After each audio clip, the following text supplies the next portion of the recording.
Olá, esse é o programa OAB Nacional Especial Retrospectiva 2024. Você é o nosso convidado. Fique com a gente, já estamos no ar.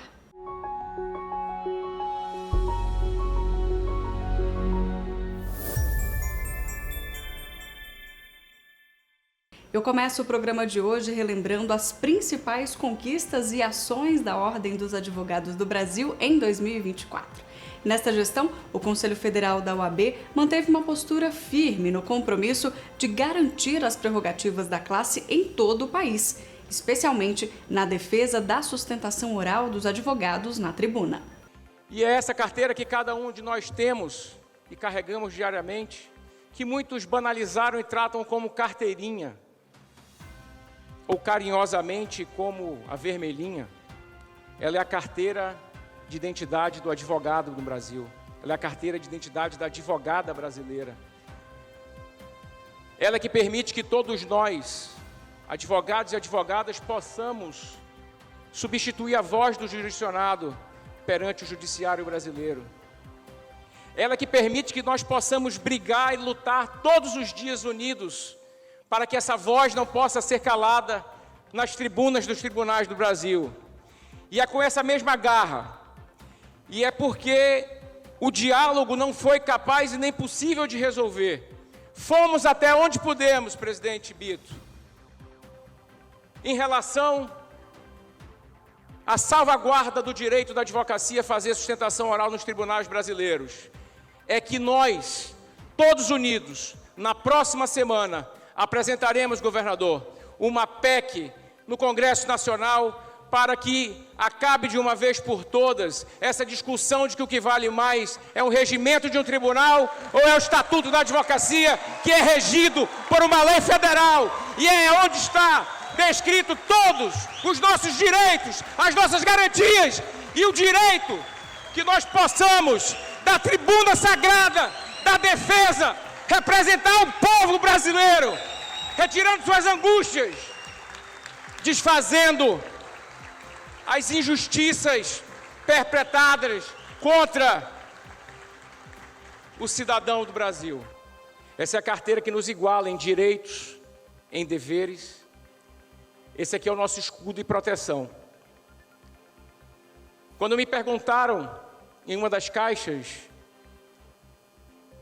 de perguntas abertas ontem, qual era o conselho que eu poderia dar para um jovem advogado? Honrem essa carteira. Honrem essa carteira com ética, com urbanidade, com probidade, com respeito, com capacitação diária, com estudo. Honrem e façam que esse símbolo seja cada mais dia digno e valorizado e, sobretudo, respeitado, que é o que nós temos tentado fazer diariamente, Brasil afora, contando com o apoio irrestrito de cada presidente de seccional nesse país. A aprovação do PEC vai depender muito da interlocução institucional da Ordem com o Congresso Nacional. Sob a liderança do presidente Beto, nós estaremos dialogando com todos os parlamentares, de direita, de centro, de esquerda, para sensibilizá-los sobre a importância do uso da palavra pela advocacia em defesa do cidadão, da cidadã, do jurisdicionado brasileiro. Eis porque a interlocução com senadores, deputados tem sido constante. E nós recebemos aqui a visita da deputada Júlia Zanata, do meu estado de Santa Catarina, a qual já se comprometeu com esta importante pauta em defesa da advocacia brasileira. O que eu quero assumir como compromisso com o Conselho Federal da Ordem dos Advogados do Brasil é que, independente de qual seja o instrumento, e me parece que a proposta de emenda à Constituição vem em bom termo, vem bem redigida, mas ela é uma alteração constitucional que demanda 49 votos no Senado, demanda a maioria de 3/5 também na Câmara dos Deputados, demanda 2 turnos de votação. Além dessa discussão sobre o encaminhamento da proposta de emenda à Constituição, o que eu queria assumir como compromisso é, no alto da cadeira de presidente do Senado e do Congresso Nacional, vindo da advocacia, com compromisso com a profissão do advogado, que não é um compromisso corporativo, mas um compromisso de compreensão social e democrático da importância do advogado para o Brasil, de buscar encabeçar, juntamente com a presidência da Ordem dos Advogados do Brasil, um encaminhamento de solução. Me parece que é muito evidente que, de uma forma ou de outra, com PEC ou sem PEC, nós precisamos ter garantido o direito da sustentação oral nos tribunais quando se tratar de questões de mérito. Não se pretende, imagina, sustentação oral embaixo de declaração. Não necessariamente embaixo de declaração que se vai estabelecer algum tipo de omissão, salvo se tiver também efeito infringente nos embaixos de declaração. Mas eu acho que esse direito à sustentação oral, eu acho que será algo que constituirá uma evolução não só de conquista da pauta da advocacia, mas uma evolução da própria justiça. O Conselho Federal da OAB tem a defesa da advocacia como principal bandeira desta gestão. E essa atuação se dá de forma ampla, incluindo temas como acesso desburocratizado a inquéritos, honorários, livre exercício da profissão, regulação de exigências de alvarás, garantia de vagas do 5º Constitucional em tribunais e em todas as etapas e processos que dizem respeito à advocacia.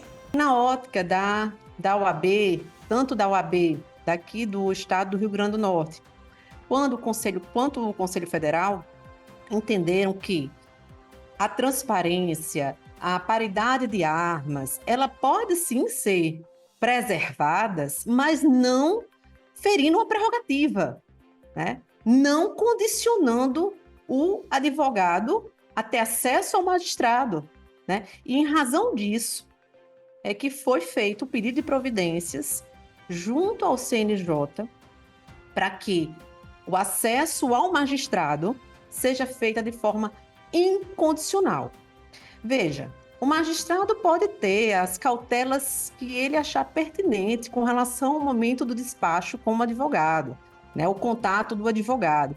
Pode chamar assessores, pode deixar a porta aberta, pode até gravar e ficar com ela a gravação. As cautelas que ela adotar, eu acho que seria outras opções que não violações de prerrogativa, né? E acontece que isso começou a ser costume dessa vara, né? E os advogados começaram a ser submetidos a esse tipo de condição, porque a partir do momento que existe uma condição, o advogado só pode ter acesso à conversa do magistrado se cumprir aquela condição.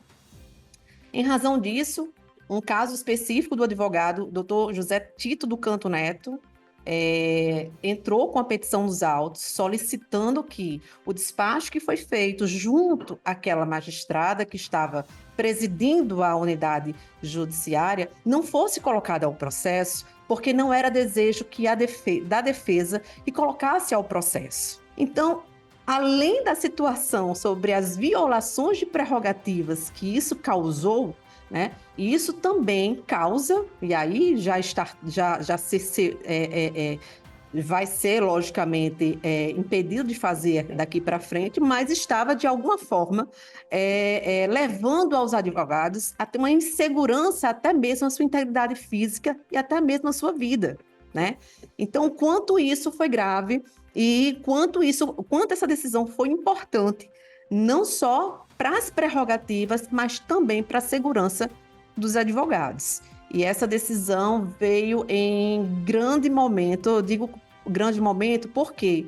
Porque aqui estava sendo, a partir do momento que houve esse tipo de procedimento sendo adotado pela essa unidade judiciária, algumas outras varas começaram a adotar esse procedimento. Então, estava sendo agora costumeira não só naquela vara, mas também em outras varas. E aí veio em um bom momento para fazer cessar, né, esse tipo de procedimento que, além de ilegal, era também um risco, né, contra os advogados no exercício da sua profissão.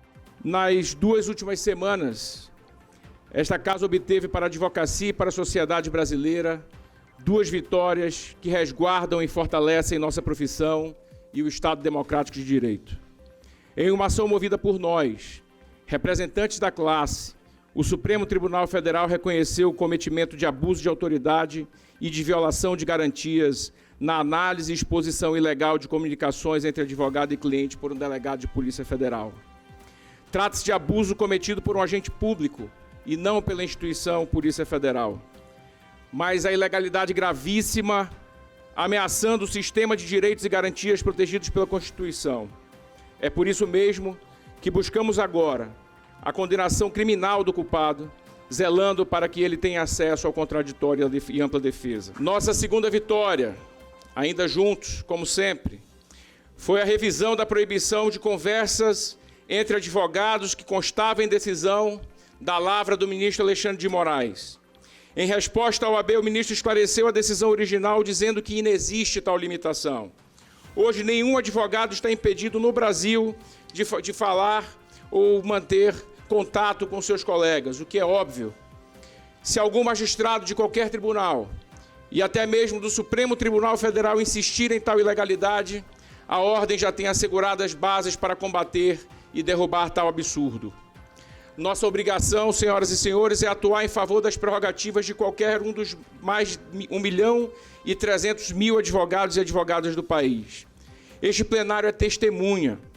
Os olhos da ordem não se voltam aos clientes dos advogados. O que defendemos são as prerrogativas da advocacia, não os clientes e nem as causas dos advogados. O Conselho Federal da Ordem dos Advogados do Brasil vai aos rincões deste Brasil para averiguar e proteger as prerrogativas de colegas anônimos. Com o nosso plano de interiorização, investimos na construção de coworkings e na compra de computadores e outros equipamentos para que recém-formados e colegas com menos recursos possam trabalhar com dignidade. Trabalhamos para reduzir cada vez mais o fosso entre quem advoga nas regiões ricas e as mais pobres do país. Tivemos uma importante conquista legislativa na CCJ do Senado. Foi a aprovação do projeto de lei que reafirma o caráter alimentar da verba honorária. Isso quer dizer que os honorários advocatícios, sucumbenciais, contratuais, poderão ser cobrados de forma preferencial, com privilégio. O privilégio de ter o caráter alimentar porque ele garante a subsistência da família do advogado e da advogada brasileiros. Isso também demonstra que nós poderemos ter a preferência na habilitação em face de um crédito tributário, numa falência, numa concordata, numa recuperação judicial, como também quer dizer que nós podemos penhorar salários para cobrar essa verba honorária que garante o sustento da advocacia. Agora nós vamos para um breve intervalo e voltamos na sequência com mais OAB Nacional retrospectiva para você. Não saia daí.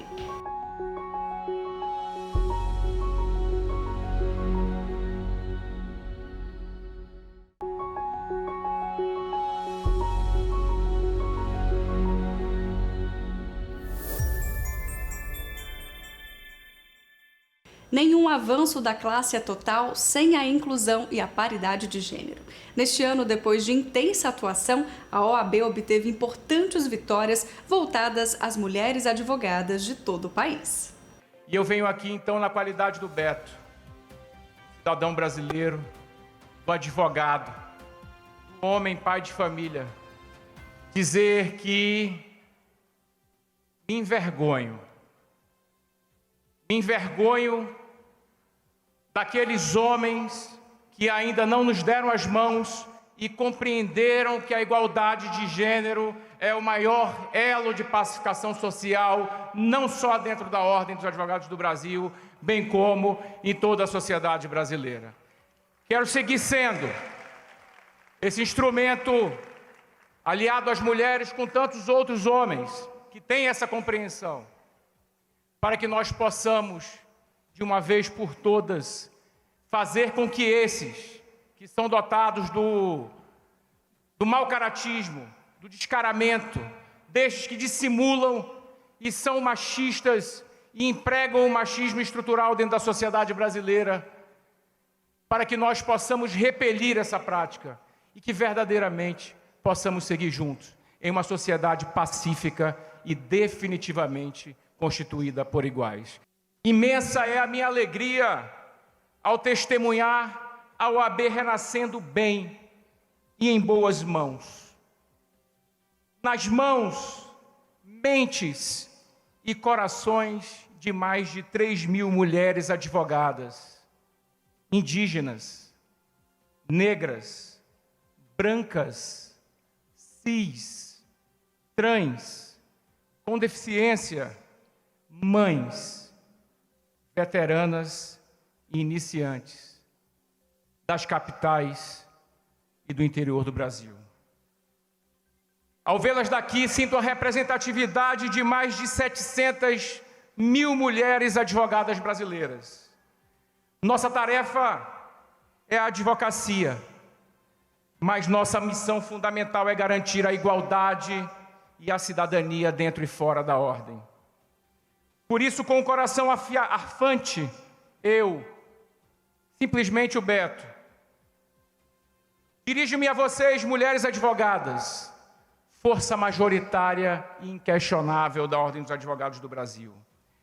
A vocês que reconhecem sua força, assim se descobrindo, transformam espaços, superam desafios e, sobretudo, unem-se na luta pela igualdade, trago uma mensagem clara e poderosa. A OAB são vocês. A resolução do TRF, na verdade, ela já confirma algo que a Lei Julia Matos, que alterou o Estatuto, disse. Mas cria uma regra interna para o tribunal, veiculada para todos os juízes, quer dizer, o tribunal está ultimando e envidando providências para que todos os servidores, todos os juízes e desembargadores tenham acesso e determinando o cumprimento da lei, dando às advogadas o direito à preferência nas sustentações orais e também a suspensão dos prazos quando ela for a única advogada do processo. É sim necessário que os tribunais comprem sim essa pauta e eles instituam políticas afirmativas em favor das mulheres advogadas, assim como das juízas, das promotoras, das próprias servidoras da justiça, porque os direitos das mulheres, eles são voláteis. Se eles não estão previstos em lei, facilmente eles desaparecem. Então há necessidade que todas as garantias e políticas afirmativas que digam respeito à mulher advogada, é necessário sim a permanência dentro de uma regra legal. Com o objetivo de premiar instituições de ensino superior que se destacaram por meio dos índices de aprovação no exame de ordem ao longo dos últimos 3 anos, o Conselho Federal da OAB realizou neste ano a 8ª edição do Selo de Qualidade OAB.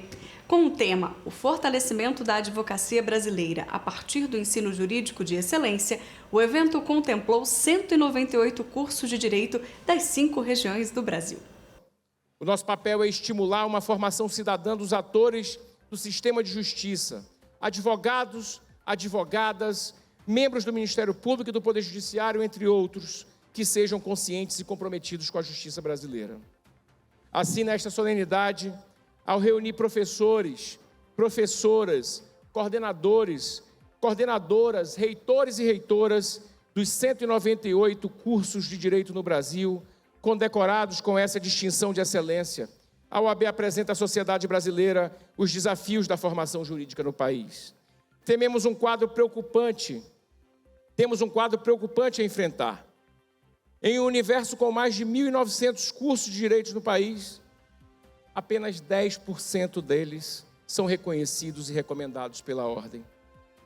Este cenário impõe a tarefa de assegurar permanentemente o diálogo entre a OAB e as instituições e órgãos ligados à educação. Com a expansão dos cursos de direito, especialmente na modalidade à distância, a qualidade da educação jurídica está comprometida. Nos últimos 30 anos, as graduações em direito aumentaram 1000% e resultam em mais de 700 mil alunos e alunas matriculados. Essa educação de massa, geralmente pauta pela primazia do lucro, se opõe a um sentido de educação socialmente referenciada. Não é exagero afirmar que a mercantilização do ensino é uma ameaça. E por isso, a busca pela qualidade é a nossa resposta. A OAB tem a prerrogativa de apontar para a sociedade os melhores cursos de direito. Por isso que ele faz o exame de ordem. Mas não bastava a gente fazer o exame de ordem, a seleção para ingresso. É preciso que seja um bom ingresso, uma boa instituição, porque não se pode esperar 4, 5 anos depois de formado para uma faculdade que não serve. Daí o OAB recomendar as boas instituições de ensino. Essa é uma forma que nós estamos contribuindo para a melhor qualidade do saber. E realmente é um aperfeiçoamento do ensino jurídico através do reconhecimento por parte do Conselho Federal da Ordem dos Advogados do Brasil daqueles cursos que são de excelência. Dá de parabéns não só ao ensino jurídico, como à Ordem dos Advogados do Brasil. E mudando de assunto, o Conselho Federal percorreu estados e municípios para conhecer as diferentes realidades da advocacia da capital e do interior do país. A missão foi aproximar cada vez mais a OAB Nacional da realidade de cada seccional, ouvir demandas, conhecer projetos, promover ações de desagravo e levar o posicionamento da ordem em temas de interesse da carreira. Como uma das principais bandeiras desta gestão, a interiorização veio para unificar as condições de estruturas e informação da classe e também para que todos, sem exceção, se sintam representados e ouvidos. Começamos a preparar um grande relatório para apresentar um balanço das atividades que foram feitas pelo Conselho Federal em parceria com as seccionais das OABs e também com as subseções voltada para a pauta da interiorização. E o primeiro levantamento que temos é de um relatório bastante produtivo, exitoso, com muitas ações realizadas em todo o Brasil, olhando para o advogado e advogada que se encontra no interior de cada um dos estados, que precisa, notadamente, da presença, do auxílio, do amparo da OAB.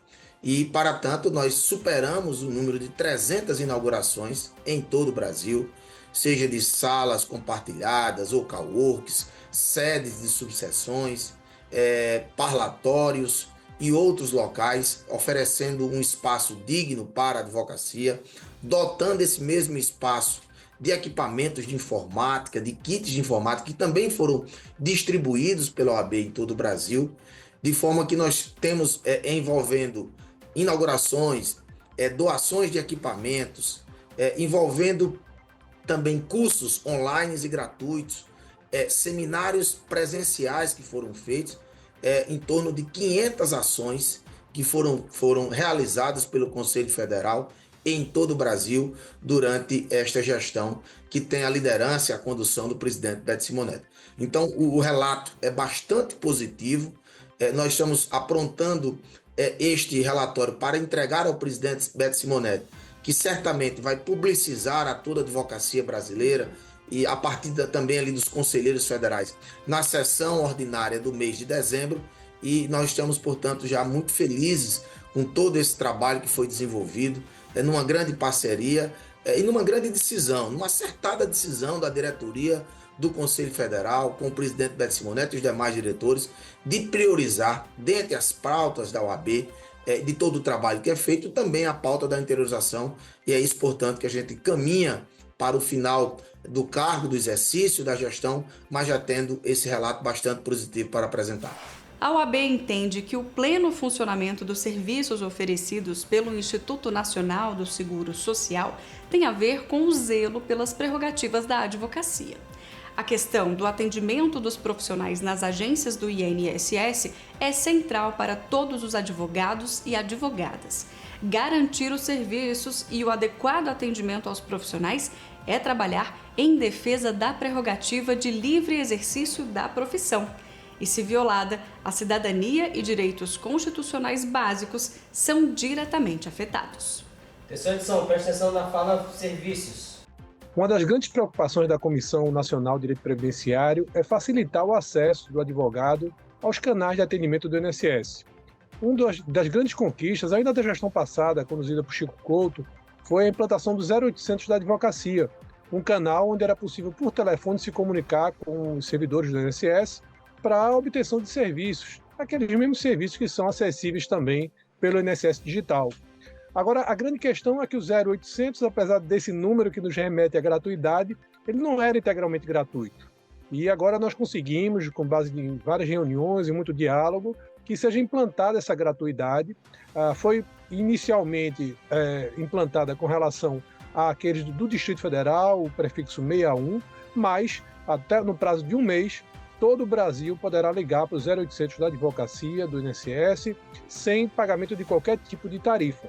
Realmente esse é um grande avanço nesse canal de acesso, que é um canal de acesso às vezes muito desconhecido ainda pelos advogados e advogadas, que pode ser muito bem utilizado, mas nós continuamos aí a nossa luta para ampliar esses canais de acesso, facilitar o atendimento presencial, telepresencial, um tipo de balcão virtual de atendimento, como já existe em alguns estados, o atendimento presencial nas seccionais, fortalecer o 0800 para que os advogados não precisem se deslocar até as agências do INSS para que possam ter um atendimento rápido, eficaz, resolutivo, no menor tempo possível, para que possa realmente atender bem os seus clientes. Os avanços realmente têm acontecido de forma contínua, sempre um passo para frente, sempre à base de muito diálogo, de muito esforço comum.